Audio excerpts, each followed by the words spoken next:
comforting surface beauty masking a rotting corpse. The duality of modern life, our everyday comforts gained from someone else's suffering. A beautiful getaway that holds a sinister secret. Not everything is as it seems. Does this sound familiar? Within this recognizable path, Alice Waddington, in her directorial debut, strove to explore a unique approach to serve a new audience. Waddington's first film would be titled Paradise Hills, with the titular location serving as a treatment center for troublesome young women. The film would explore this beautiful and mysterious island location through extensive use of elaborate sets, production design, CGI, and real-life locations in Spain. Waddington wanted the film to be a mash of multiple styles that reflected the same core themes surrounding oppression, patriarchy, feminine identity, and systems of control.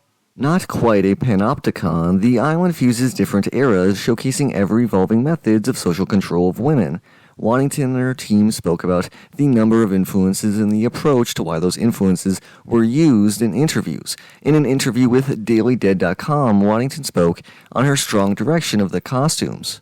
Quote, "I'm also a very big fan of directing sets and costumes the way that I direct actors, so I would say something like, I want this to be infantilizing or I want this to be oppressive," end quote. Her directing approach of utilizing whichever reference made the most sense to the emotional truth of the narrative would infuse the rest of the production. Crew members would reach back to the 14th century and mix it with 19th century costumes against a backdrop inspired by Hammer horror films, with 1970s experimental texture-heavy music setting the mood.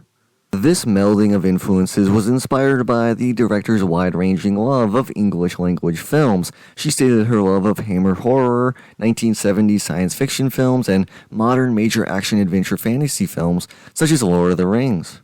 Bringing fantasy and science fiction cinema to young women audiences, such as her younger cousins, was a stated goal. In that same interview with DailyDead.com, she states, quote, "Aside from myself, I did make this film for my younger cousins. They are between 12 and 15 years of age, and I see that we as adults have put in their hands a world that is continually telling them that they're not beautiful enough, powerful enough, perfect enough. This was my way of telling them that image-based social networks are trying to define their worth in a way that is unhealthy and in a way that is not themselves. They should not change the little things that make them different, because those are things that actually make them special. They're the things that make them human," end quote. The film's reliance on its visuals placed a large responsibility onto the shoulders of production designer Leah Collette and costume designer Alberto Valcarcel, who brought their influences into the film. Valcarcel brought wide-ranging influences from My Fair Lady to the steampunk genre into his costume design, working towards a visual language that tied the clothes the women were wearing to a larger tradition of patriarchal control of women's bodies. The film also explores class consciousness and conflict with a starkly divided outside world between the uppers and lowers. The world outside Paradise Hills is not explored in much detail, but we get this strong sense that something awful happened and everything has devolved into this weird, nightmarish reality. Instead of showing us the ramifications of this world, we get characterization within Paradise Hills that explores the world's effects on its young women. Brian DeLue and Nacho Vigalondo wrote the film from a story by Alice Waddington. The film's world premiere occurred at Sundance on January 26, 2019, with a theatrical release in Spain on October 11, 2019, and an American release on October 25, 2019. Despite being a Spanish film, Waddington decided to use English-speaking actors and make it an English-language film in the tradition of her favorite film she grew up loving with her cinephile parents. The film was met with mixed to positive reviews from critics while not making much impact at the box office. The film was made on a $10 million budget, with no real numbers to back up how well it did through digital sales and less than $500,000 made off its theatrical run. Alice Waddington has yet to release her second feature film, though she has worked on several projects since the release of Paradise Hills. With this context laid out, let's discuss my thoughts on the film. Let's explore Paradise Hills. Dario Argento's Suspiria was a film that wasn't mentioned as an influence in any interviews I found, but whose presence seemed to permeate the visual language of the film. While Hills doesn't take the horror aspect from that film, I found the lighting sources strongly reminiscent of that Technicolor nightmare. This strong use of lighting would infuse the night scenes while the day scenes would be filled with lush scenery and clever usage of CGI.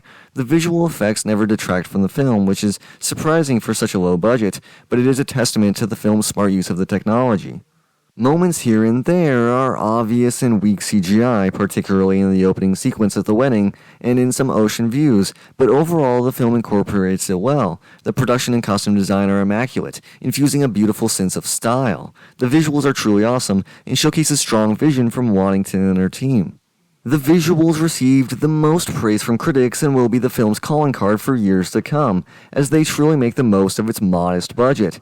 Critics panned the story. I agree in some areas, such as the basic story that offers little to work with for the actors. The writing is underbaked in some key areas, however, we get enough to understand the world and the key characters. Some critics have accused the film of leaving too many open questions, but I didn't feel that way. The questions you would have are ones that the film doesn't need to answer. Filmmaking is not beautiful visuals, putting lipstick on the pig of heavy exposition dumps. I appreciate the film using its character development as its story arc, with just enough world-building aspects to orient the audience. Emma Roberts does a good job in the lead role, though the dialogue isn't much to work with for any of the actors. Milla Jovovich is fine, but her character is the worst offender of the underbaked writing. While the rest of the main cast gets some development, she is left as the underwhelming big baddie. Her transformation at the end is admirably weird, but is unsatisfyingly accomplished.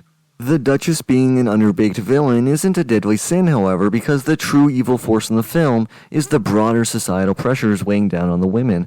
These forms of control that prevent people from achieving their true potential and living their lives as they desire permeate the film and influence every character, which leads to the growth we see in Uma throughout the film. Her growth is not in seeing the charade of upper-class society for what it is or in questioning the island's methods, which she does from the beginning, but in realizing that the only way to fight back is together, forming bonds amongst the other women and seeing them as humans because of their unique characteristics allows for the most effective resistance. She learns this throughout the narrative and uses her initial anger at the system's injustice towards positive means. The film is a fun film that I appreciated for bringing a fresh perspective to a familiar story, naturally and captivatingly evolving the terrain for fantasy and science fiction films, with truly breathtaking visuals covering an okay story. This is a film worth checking out. I definitely can't wait to continue to follow Waddington's career, as this first film, while far from perfect, is a captivating debut.